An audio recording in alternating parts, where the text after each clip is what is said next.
Hello, it's Laura from Southern Arizona. I know, I need to shower and do my hair or something. But I have a little yarn surgery today, so I thought I would pop on and show you what I am doing.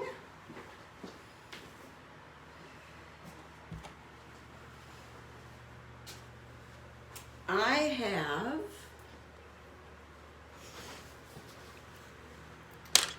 flatbed knit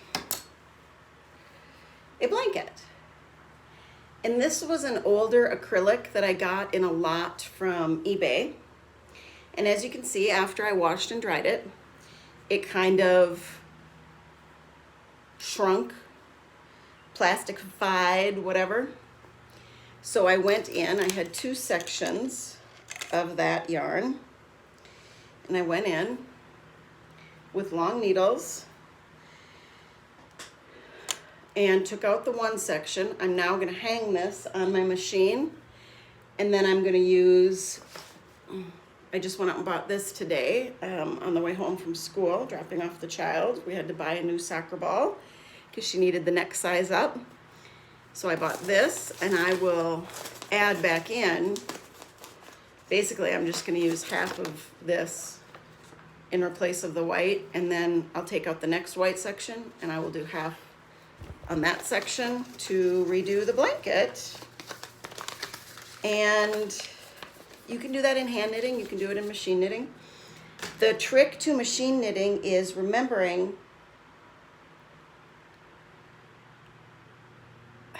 how do I say this? Okay, so I'm gonna hang this on the machine the way that I would normally see it after I knit it. So when you knit on the flatbed machine, you see the back side. Now here's the deal. You have to make sure that when you then put the next section on to do a seam line, that you're going to get it lined up correctly, so it's not going to be backwards and then forwards and then backwards and then forwards. Does that make sense? Does it make sense? I don't know if it makes sense.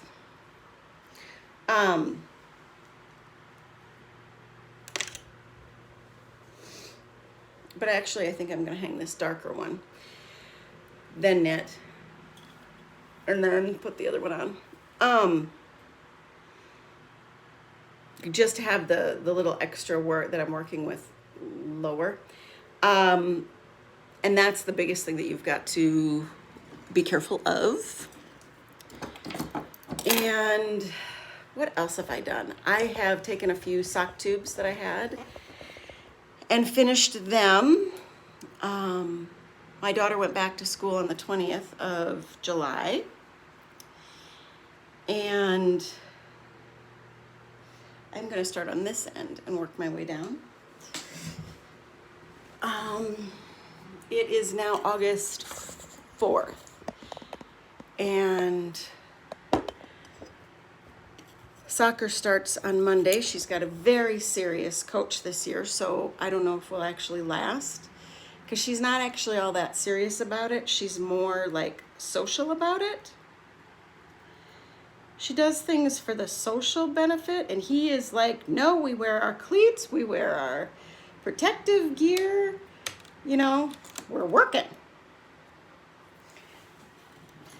And honestly, I've convinced my husband this year that she doesn't have to complete the whole season if it's really not going well for her. Because kids nowadays, like, the kid shows, I think, are so misleading to children.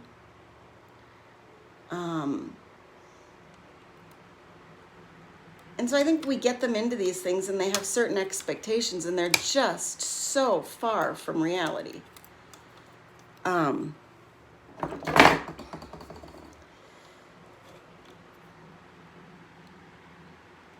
that's okay. I mean, life isn't perfect. Yes, I want to teach my child to be committed and to stick to things. But there are other examples in her life of that, like mom and dad don't always get along, but we're not getting divorced. We don't always agree with the pastor on Sunday, and sometimes we tell you that. But overall, we agree with going to church and having a sense of community with a shared moral base. And that's as tactfully as I can state that at this point in my life.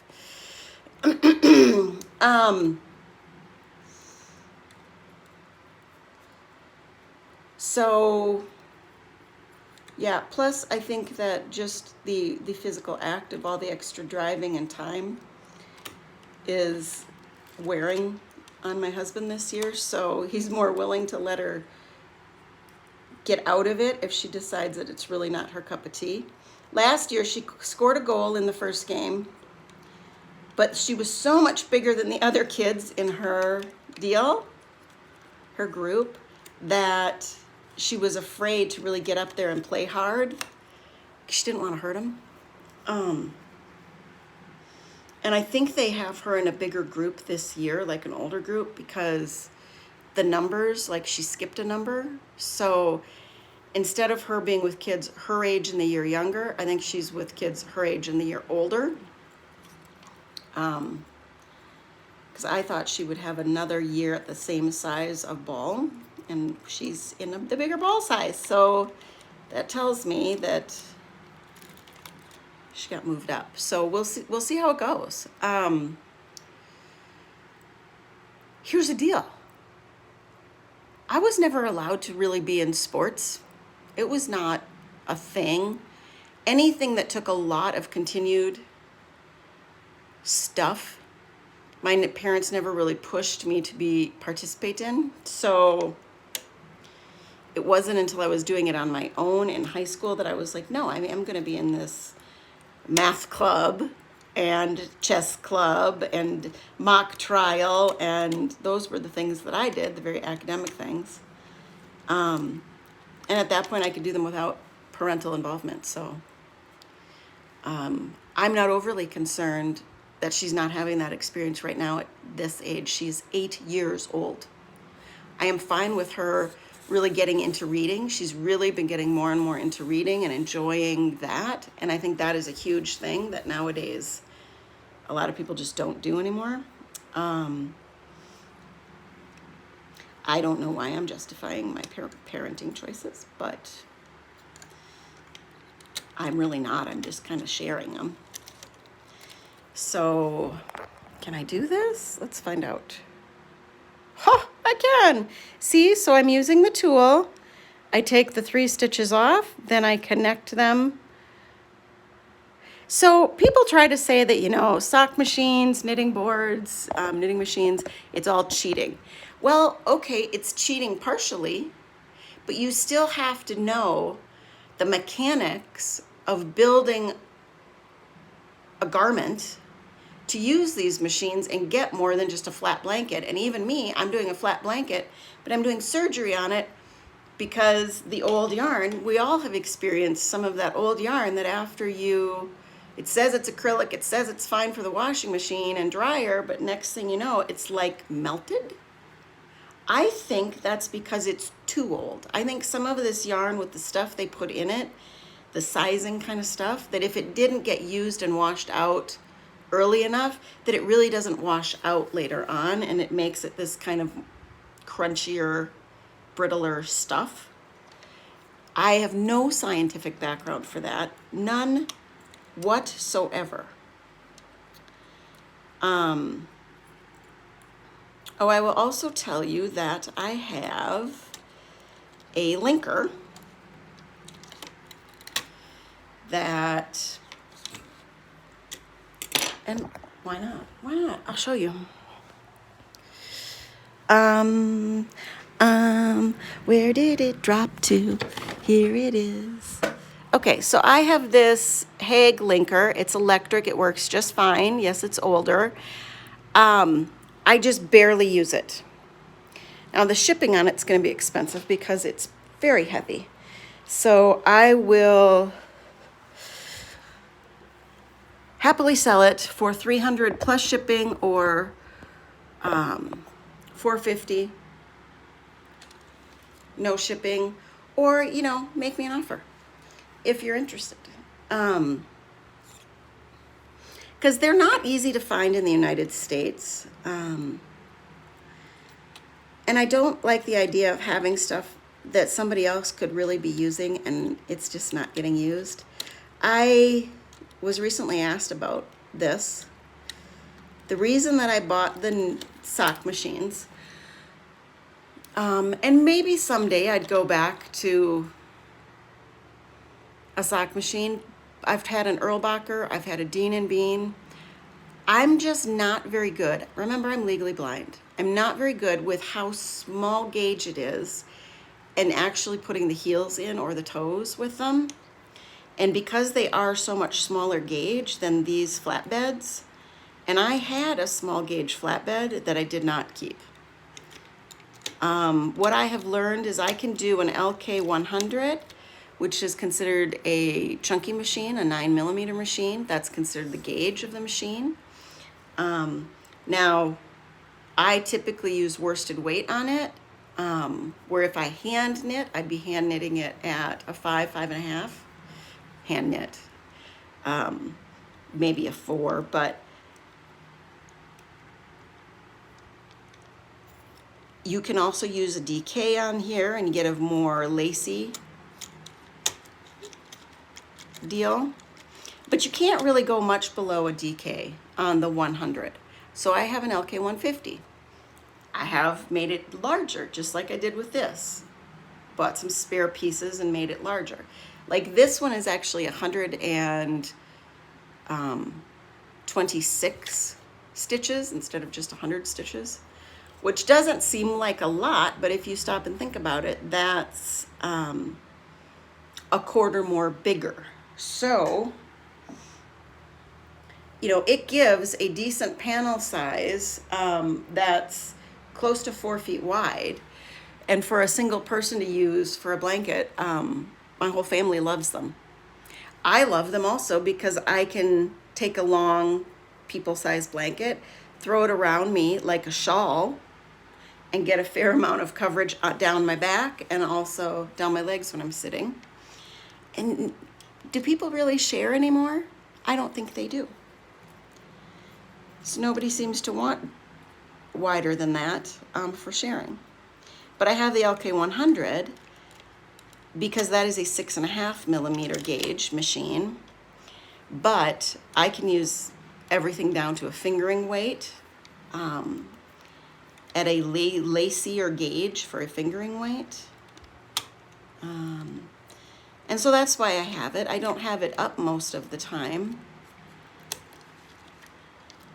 just because of the space. I mean, I have a table where I can put one on each side, but I like having the table next to the wall.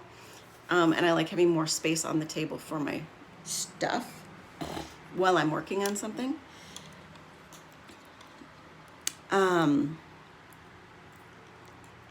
I do sometimes hand knit or crochet borders on these blankets so that they don't curl quite so much. But that doesn't bother most people. Did I just lose a stitch? Did I just lose a stitch?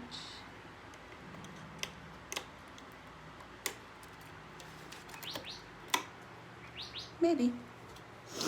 It's not the end of the world. It doesn't have to be perfect.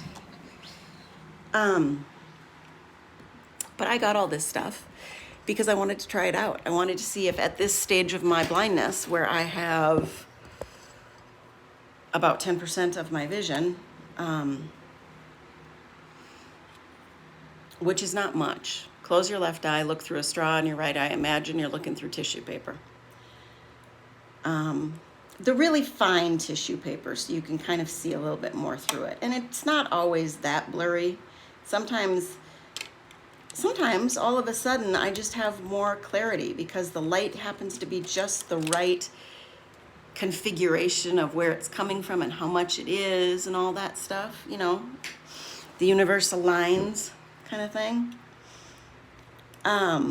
But it is getting less and less. And when I was considered legally blind, I had about 15 to 20% of my vision.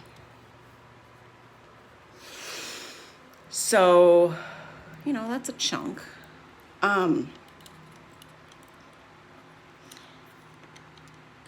the chance of me ever going to 0 is pretty slim. Even if I went to 0, I believe, based on what I've been told about my eye diseases, that unless I get old age macular, I'm still going to be able to perceive color. I'm still going to be able to perceive light.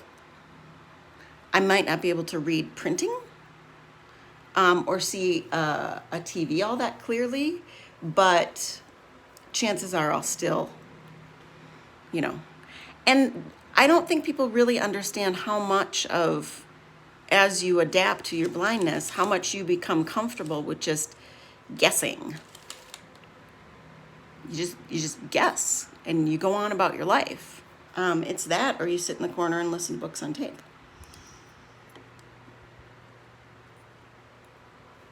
And so there you go. Now this is the other thing. Did you know that if you go on disability with our Social Security system, I know this because I used to run a group for people with visual impairments. Once you become Social Security age, like if you go on it when you're young and then you hit Social Security age, that stops being a disability and becomes just regular Social Security. Because the majority of people in the United States that become legally blind do it after their retirement age for Social Security. Disability is calculated slightly differently. Some people, based on their disabilities, might make a little bit more on disability than they would on their old age Social Security. So the government gets to save money because 85% of the people who go blind in the United States do it after the age of retirement.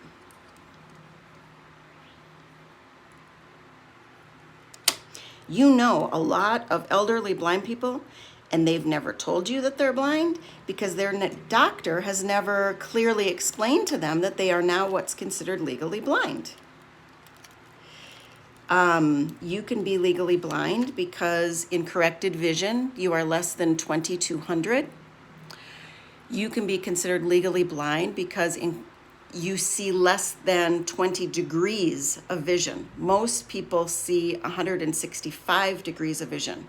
Not quite 180, but 165 is the average. So if you can see 165 degrees, to be blind, it's less than 20. So that's way, way less, people. You're bumping into chairs and the edges of countertops and tables and end tables. You're stepping on the dog every time you turn around, or the cat. You don't know if that's a rock on the floor, a dog shit, or a roach. You don't know. So just because so many people make it look easy, first of all, do you know why they do that? They do that because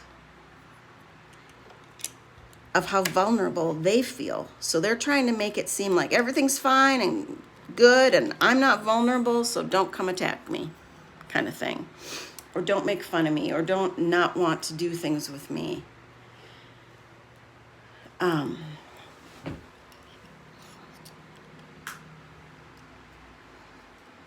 Invite me to that outing because I'm not going to be work for you.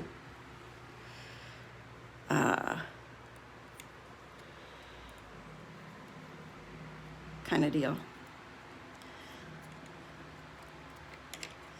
I never actually thought I'd become as comfortable as I am with talking about it. I had a guide dog when I was a single parent, and it was tough. But I use the guide dog, I use the canes because I am a single parent. I want people to know that as much as they often will avoid me because of those things, also, that might help me from not getting hurt, or my child or something.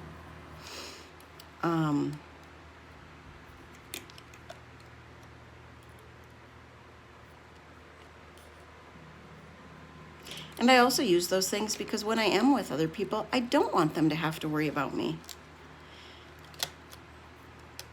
If I've got my cane, I can figure out how many steps there are. If we're coming up on a glass wall, I might ask you, hey, where's the door? Because if it's just all glass, I might not know where the actual door is.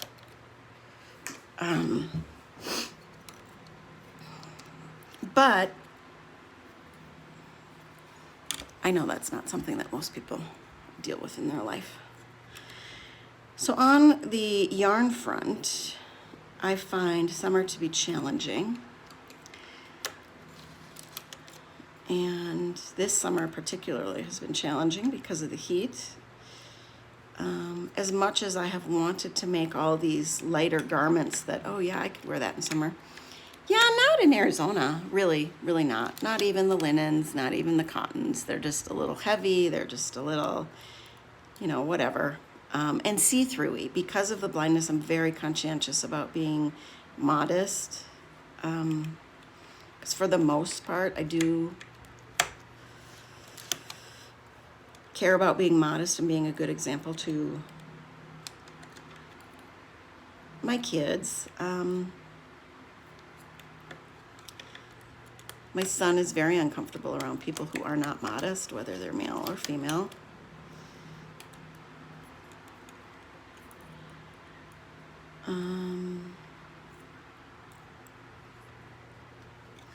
So it becomes a bummer. That's why I think I did a lot of socks this summer. I don't think we're really going to be out of summer this year until like October. Why do I feel like there is oh, did I lose a stitch along the way? No. Okay. Just had a snag. And that's a total bummer. Because I like the cooler weather. It's more my cup of tea.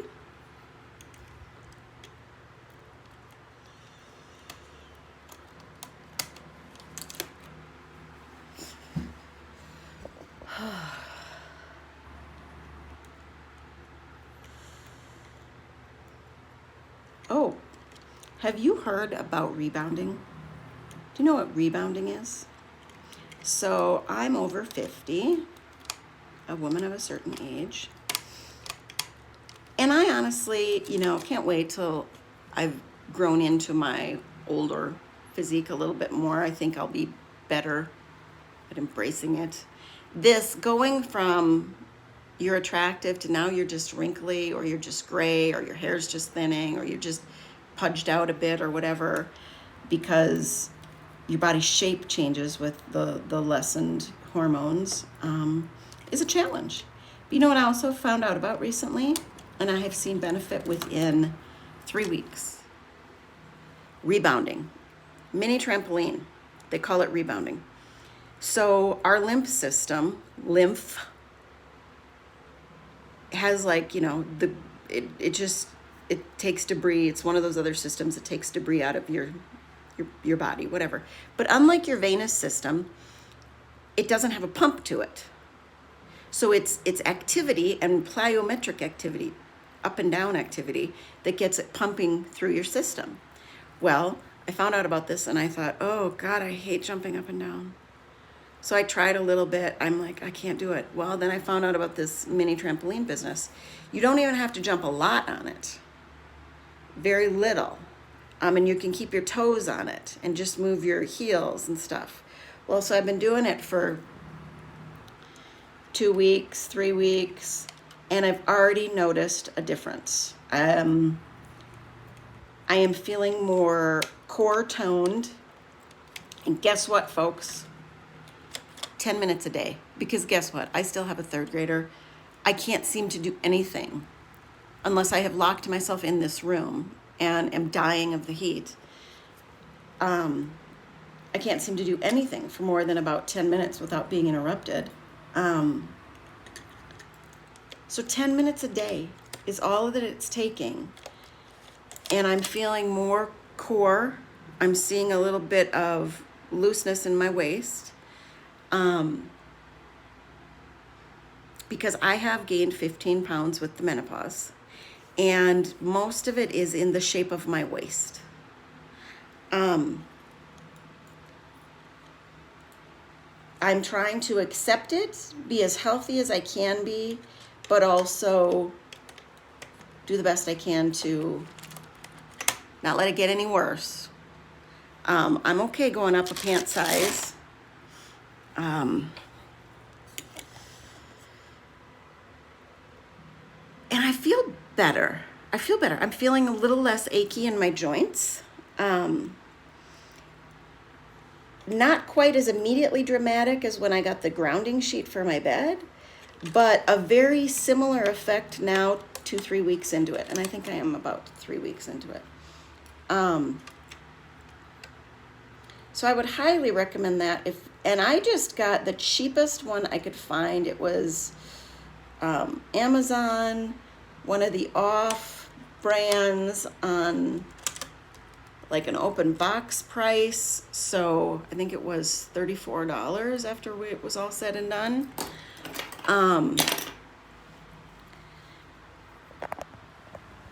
Would I have liked to have gone up to a 48-inch one so that I could like jump from my legs together to my legs apart a little bit more easily? Yes, I would. But do I want to take up that much space? No, I don't. Who has that much space? Even me, and I have a big home. I don't have that much space. Okay, so this is what it would look like. Now I'm going to string that through the system, and I'm just going to add on half of that skein, and then I will add this portion back on, and I will do a finishing row where I have a seam on this back side of the blanket. And then I will do the surgery to take this chunk out, and I will do the same thing. So it's taking me longer, but still I will have this blanket done in about a week's time versus hand knitting it. And I have now made blankets for all the women in my local family on my husband's side and the kids, except for the aunt and then the one cousin. And so this is for the one cousin, and then I'll make the aunt's one next. And I just want to get them done. So I hope you've enjoyed my little chatter today, and I'm going to finish this chunk. I will probably do the next chunk tomorrow, this weekend. And then I'm off to wash my hair. I think it's been 4 days. It needs it. I'm getting a trim next Wednesday because it's grown out for about 4 months. And I just need the bottom to be just kind of shaped a little bit. I don't know that I'm loving how it's growing out, but I can't do bangs. But I also don't like my big forehead. And this hair thinning of the menopause. This is why I like this style of shorter, because when I wear it forward, it really covers that and it still looks kind of full. So there you go. That's my 2 cents. Look with your heart first, not your eyes.